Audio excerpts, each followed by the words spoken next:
We're on the east side of the house. This is a primary bedroom. Now this bedroom has 2 windows.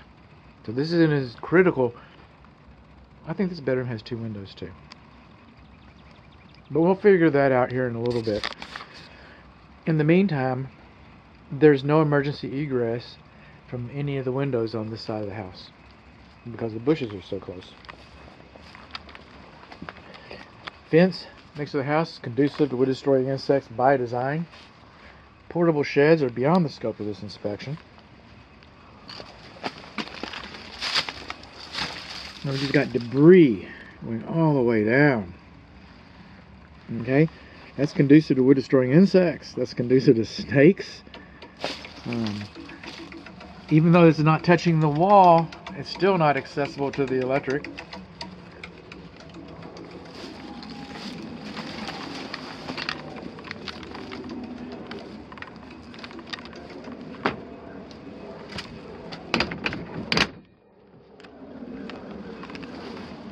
Coming on along, 200 amp service. Weather mask is sideways. Look at that. I think water can come in on the side on that. No, it's supposed to be standing straight up. It's not supposed to be, this cable is not supposed to be that close to the roof covering. This is our bathroom window. We don't need emergency egress for that. This is the front bedroom, and we do not have, again, emergency egress. If you got to get out, man, it's time to leave. You can't be messing with all these bushes and stuff. Got these big rodent boxes around here. We've obviously had rodent issues.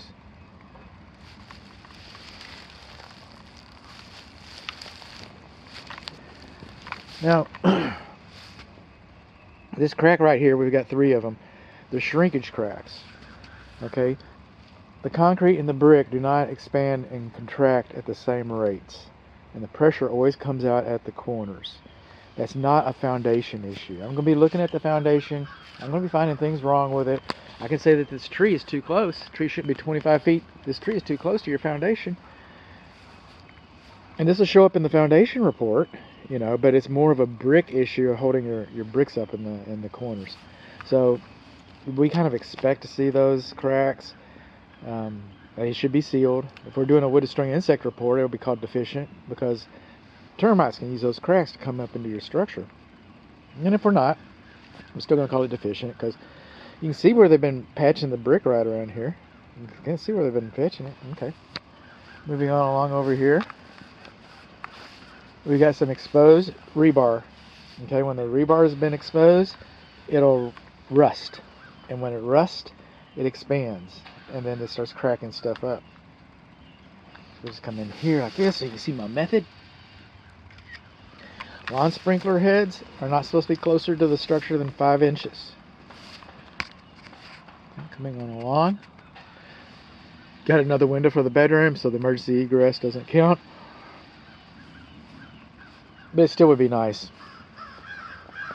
Coming over here, we don't see a lot of what's going on with the front porch because it's been encapsulated. It's been covered with this slate tile. It makes it look nice, but coming in, we got our door. We got our door statement. We got our gray tile. Boom, man, just like on all the magazines. I get that. But when they put this tile up here, they covered up any clue that I might have towards whether this house has been treated for termites or not. So I'd be looking for drill holes and stuff like that. It's been encapsulated. Now, another thing they did when they came in here is they put these little splash blocks in here. These little back plates, these little tiles. But anyway, we have no weep screed because all walls leak. We have no weep screed for our siding coming down here. No weep screed for our siding coming down here. And speaking of no weep screed, around the foundation perimeter, wasn't required when this house was built, and it wasn't done. All right, stair-step cracks all the way through there. Repairs. But today's engineering standards, a weep hole. Oh, there's a weep hole right there. Well, I take that back. We got a weep hole there. That's the only weep hole I've seen. I'm supposed to see them every 5 feet. Okay, let's go forward. See if we see any. This brick is very porous. It gets water behind it, and it comes out. And it's a very good building material. This house could burn down, and you could reuse the brick. Very good building material. But one of the characteristics, and a very good insulator, but one of the characteristics is it's porous. It leaks water. That's why we need the weep screeds. And even wood. Oh, we got one right there. Got one right there. So we got weeps around the foundation perimeter. This is a great thing. Okay. We got people calling me and stuff. Okay. Well, I'll talk to you in a little bit. Okay. On our light fixtures here, they should be sealed on 3 sides, like on the electric box. And then we got these open outlet boxes underneath our sconces right there. What that's about. So we don't have a weep screed here for these walls. We don't have a weep screed here for these walls. I mean, we do have weeps for these walls. Got these big old open holes here. Ooh. Okay. Kind of coming on along. We got level grading and drainage right in here. There's really no place for the water to go. And this foundation, by the way, it looks like a slab foundation. And it is a slab foundation. But in the 50s, they had this big idea. Okay, they didn't last very long. I mean, I guess it's still being done. But it's called a screeded slab. They wanted the feel of the old world wooden floors. So they poured this whole foundation, and then they built little blocks, okay, you know, rafters, if you will, floor joists, and put wooden floor in there. So when you walk on it, it sounds like you're over a pier and beam house. Now they quit doing that because it's not a very good design, in all honesty. All right, there's no way to get in and service that. There's no way to tell if you got termites from this side to that side. There's no way. I mean, it's so much is concealed. I'm not going to say there's no way to tell, but there's so much concealed, and there's so many contaminants that are involved, especially if you use it for, and I don't know this yet, but we're going to look and see if it's used for retur air plenums or anything like that. It's just, you know, and then some people search it out. It's like the Edsel, which was the, you know, car, the most failed car in the United States of production or something like that. Anyway, it got this horrible, Edsel got a horrible reputation. But so what did that do? It made people want to collect it, you know. So there's something to be said about that. I don't know if there is a screeded slab society. Sometimes they're called Hollywood slabs. Okay.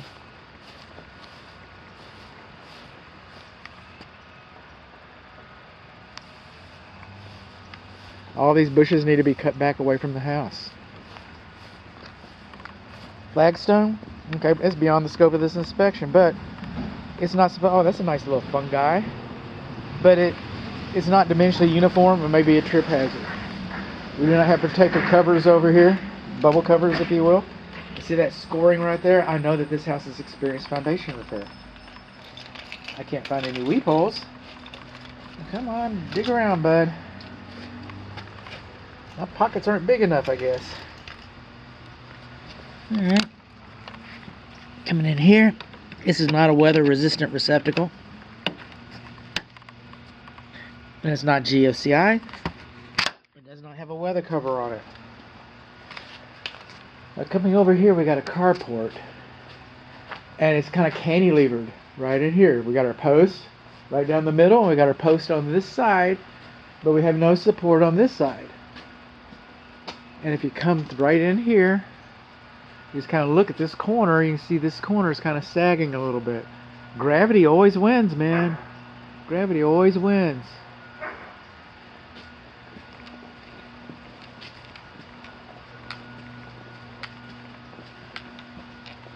The rain gutters do not discharge water far enough away from the structure.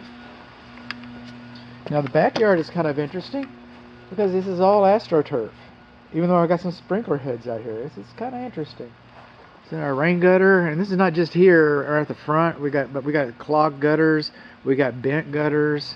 You see all the leaves and stuff inside of that. Moving on along on this dog door right here, we got some loose flashing.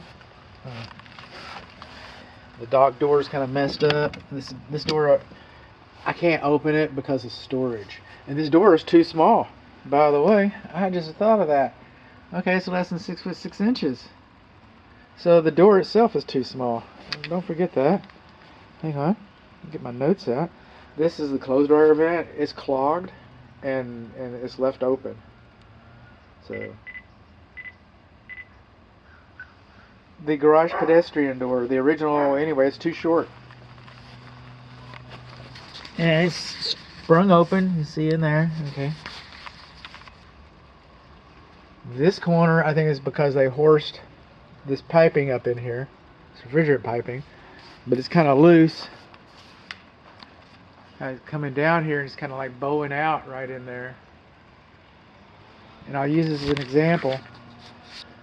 The rain gutter butt end is supposed to be about 1 inch away, so that one's about 1 inch away. We're supposed to have kick-out flashing to divert the water into that. Of course, even if the water does go into this, it's clogged and everything. So that was probably for the refrigerant. But now this is... Keep going, bud. We're lookers. Okay. This is soffit vents. And all we have is faith that this is actually venting into the attic. But see, when you paint over your soffit vents like that, it won't breathe like it's supposed to. Then we got stair-step cracks between the brick and mortar right in here. That's on the west side of the kitchen. That hole in the wall where they had the original refrigerant piping, that needs to be sealed again or resealed.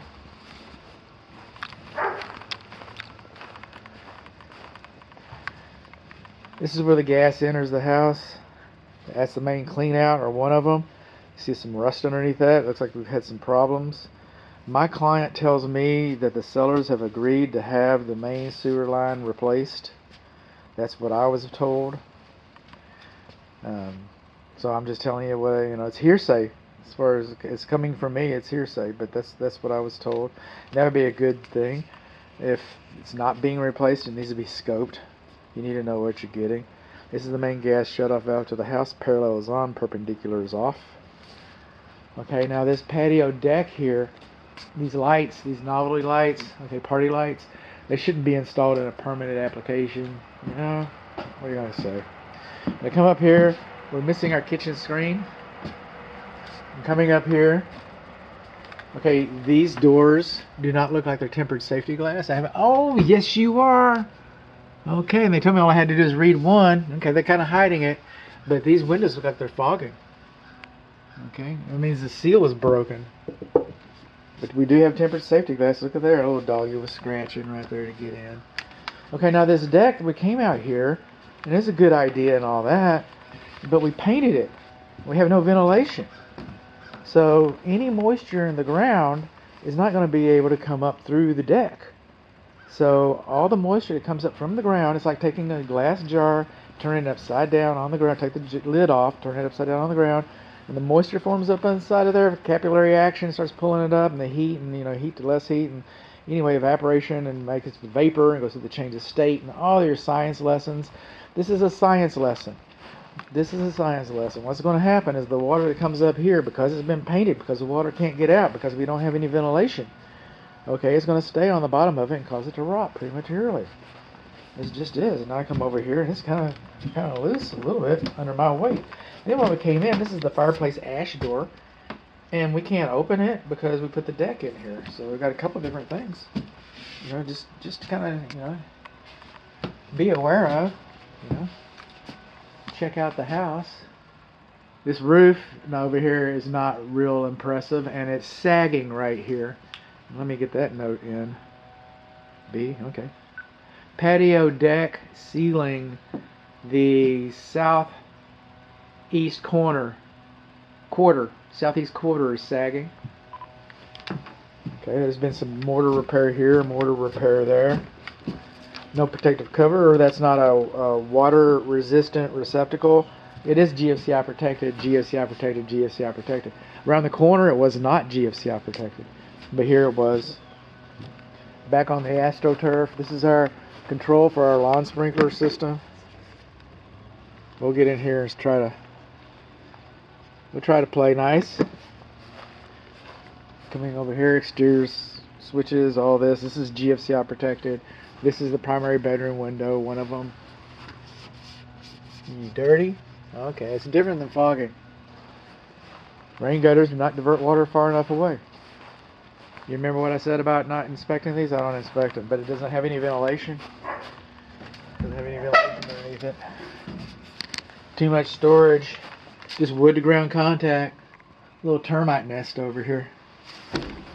So for not inspecting it, you know, you might get some use out of it. You know, you'd also find out how much bigger and nicer your yard would look without it. But that's also a discovery. You know, you could store a lawnmower in there, because I don't think you can store a lawnmower anyplace else if you're going to mow your own lawn, and apparently they're not mowing this one. But the front yard,